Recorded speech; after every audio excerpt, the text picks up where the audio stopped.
Dalam Bilangan pasal yang kedua, Tuhan berbicara kepada bangsa Israel dan memberitahu mereka bagaimana mereka harus berkemah dan bagaimana mereka harus berbaris ketika dalam perjalanan. Tapi kenapa Tuhan memberitahukan hal ini kepada mereka?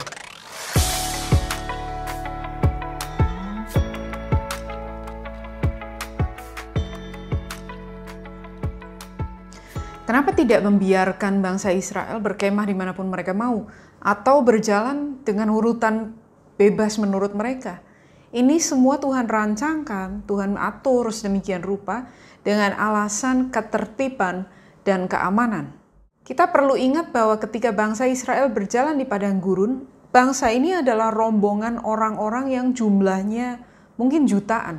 600.000 lebih pria dewasa berjalan kaki, ditambah lagi dengan wanita, ditambah dengan anak-anak, dan ditambah dengan ternak. Jadi rombongan yang sangat besar. Dan mereka terancam diserang oleh bangsa-bangsa lain dari berbagai penjuru. Salah satunya contohnya dalam Keluaran pasal 17 ketika bangsa Israel diserang oleh bangsa Amalek.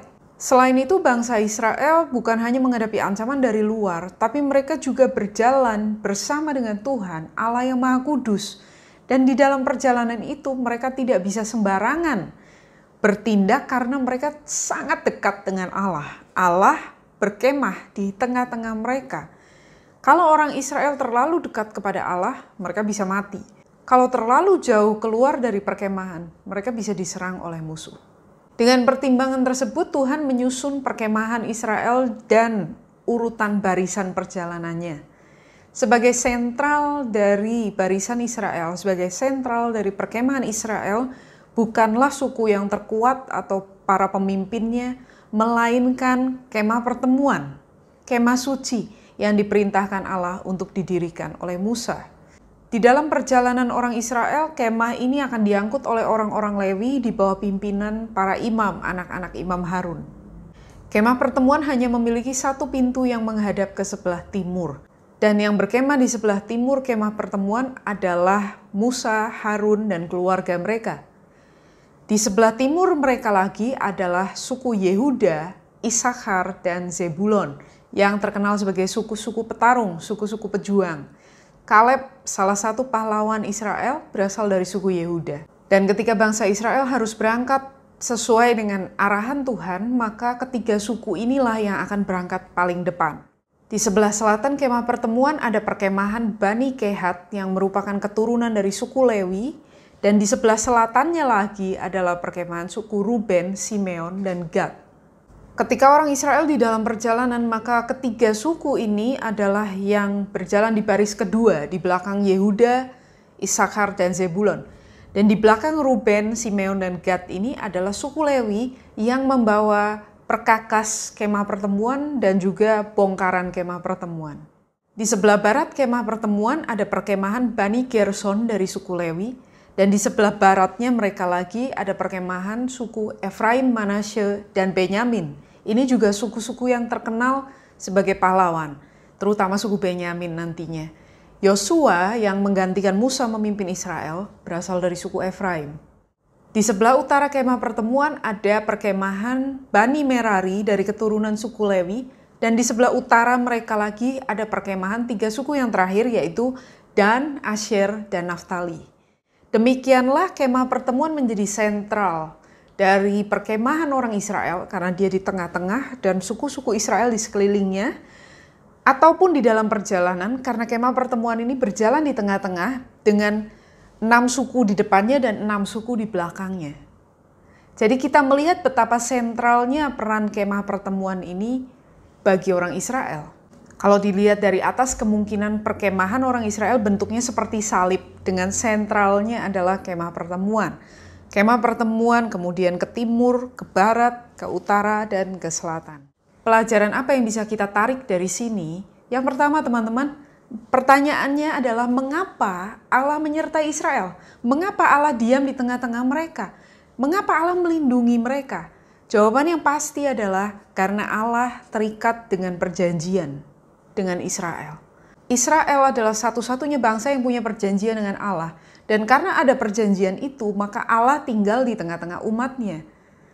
Ini adalah salah satu bagian dari perjanjian dari pihak Allah. Allah berjanji Dia akan menyediakan segala kebutuhan mereka, Dia akan memimpin mereka, Dia akan melindungi mereka, Dia akan membawa mereka masuk ke tanah yang Dia janjikan. Dan ini semuanya Allah genapi. Di sisi lain, Israel sebagai pihak kedua dari perjanjian ini juga memiliki kewajiban yang harus mereka lakukan terhadap Allah. Mereka harus menaati Allah, mereka harus mengikuti perintahnya, mereka harus beribadah sesuai petunjuknya, mereka harus melakukan segala sesuatu yang Dia perintahkan. Ini adalah bagian dari Israel. Karena itu orang Kristen jangan hanya berpikiran untuk mengklaim janji-janji Tuhan. Ingatlah bahwa hubungan yang kita miliki dengan Allah adalah hubungan perjanjian. Dalam satu perjanjian, kedua belah pihak harus melakukan bagiannya. Allah sudah melakukan bagiannya bagi kita. Dia menyelamatkan kita, Dia menguduskan kita, Dia memisahkan kita dari segala bangsa di muka bumi ini. Dia memimpin kehidupan kita, Dia melindungi dan menyertai kita. Dan Dia akan membawa kita masuk ke dalam hidup kekal sesuai yang Dia janjikan. Lalu bagaimana dengan bagian kita?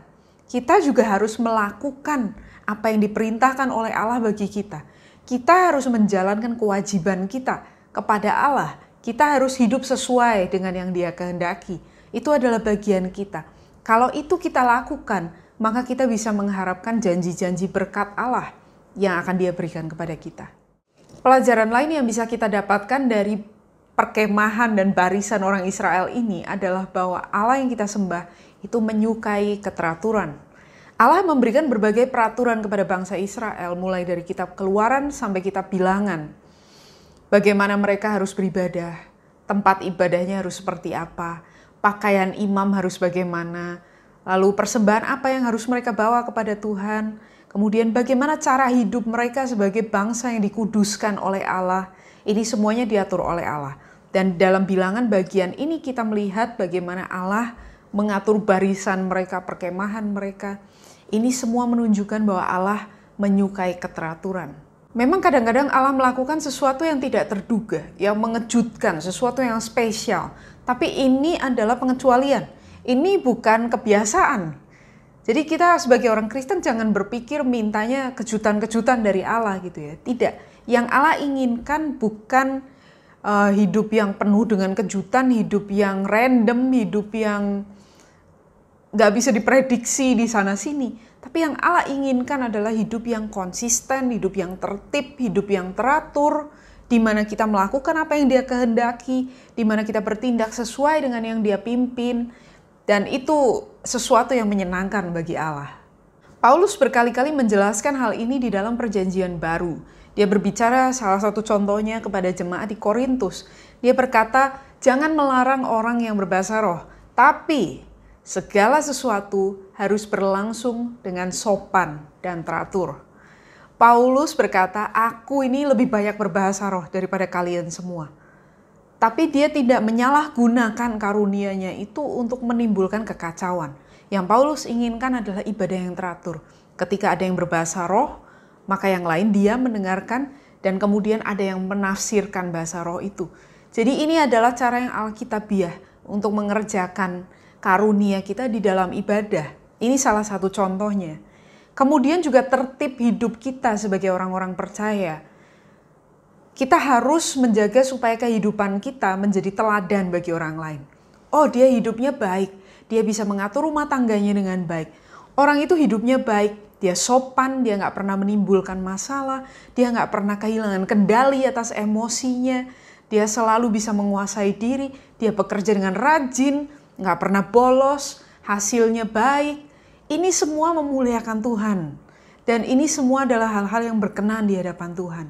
Inilah yang Tuhan inginkan, satu kehidupan yang tertib, teratur, dan memuliakan Dia. Orang yang hidupnya teratur bisa menjadi teladan bagi orang lain.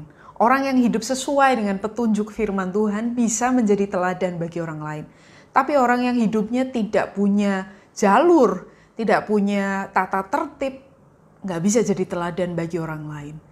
Karena itu mari kita berusaha, mari kita mengingat selalu perjanjian Allah dengan kita, sehingga kita melakukan bagian kita dalam perjanjian sesuai yang Allah inginkan dan hidup kita tertib menjadi teladan bagi orang lain. Sampai jumpa pada video berikutnya.